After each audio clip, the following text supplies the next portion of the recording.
પારડીમાં આવેલ કુમાર પ્રાથમિક શાળામાં ગરીબ કલ્યાણ મેળામાં વિદ્યાર્થીઓને આપવાની સાયકલ બનાવવા માટેની તૈયારીઓ શરૂ થઈ રહી છે।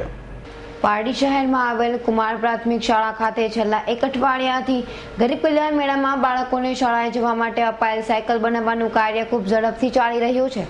રાજ્ય સરકાર શાળાએ જતી દીકરીઓને સાયકલની ભેટ દર વર્ષે આપે છે। અહીં છેલ્લા એક અઠવાડિયાથી પંજાબના કારીગરો સાયકલના તમામ પાર્ટ જેમ કે tyre, tube, ring, handle, pedal તથા બ્રેકને એક સાથે જોડી સંપૂર્ણ સાયકલ તૈયાર કરી રહ્યા છે અને પારડી તાલુકામાં 518 જેટલી સાયકલ તૈયાર કરાશે, જેમાંથી ઘણી બધી સાયકલો કારીગરોએ બનાવી દીધી છે અને શનિવાર સુધી તમામ સાયકલોનું ફિટિંગ કામ પણ પૂર્ણ થઈ જશે। એક કારીગરે જણાવ્યું હતું તો ગરીબ કલ્યાણ મેળામાં રાજ્ય સરકાર શાળાએ જતી નાની બાળાઓને દર વર્ષે સાયકલની ભેટ આપે છે અને શાળામાં જનારી બાળકીઓ દર વર્ષ દરમિયાન સાયકલનો ઉપયોગ કરી પોતાનો અભ્યાસ કરતા હોય છે। આ સાયકલ થકી બાળકો શાળામાં સમયસર પહોંચી જતા હોય છે અને એનો સમય પણ બચી જતો હોય છે। તો ગરીબ કલ્યાણ મેળાના યોજનાને લાંબો સમય થઈ ગયો છે અને બાળકીઓને સાયકલ મળી નથી, તો વિદ્યાર્થીઓ સુધી આ સાયકલ પહોંચાડવાની કવાયતો હાથ ધરવામાં આવી છે। ये हमने 518 साइकिल बनाने के लिए आया है पंजाब से और ये गरीब कल्याण की साइकिल सरकार दे रहा है। ये बन गई है कंप्लीट। अब बच्चे लोग को बंटवाना है। कितने मजदूर लोग आए हैं और कितने दिन में पूरा हो जाएगा काम?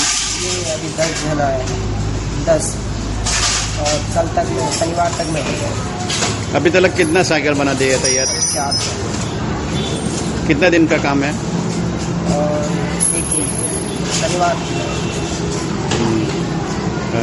और टोटली कितना दिया है पूरा गुजरात में? गुजरात में 2,77,000। आपका नाम? एमडी मोइन। कौन सी संस्था है आपकी? मारा સમાજ કલ્યાણમાંથી અધિકારીએ મને ફોન કરેલો હતો કે તમારી સ્કૂલમાં સામાન ઉતારવાનો છે તે ઉતારી દો અને જ્યારે બી ફિટિંગ કરવા આવે ત્યારે તમારે ક્લાસરૂમની ચાવી આપવાની, એટલે તેના માટેનું છે અને બાળાઓને આપે જે 9મા ધોરણમાં આવે છોકરીઓ અમારી સ્કૂલમાંથી તેને ગરીબ કલ્યાણ મેળામાં લગભગ આપતા હોય છે।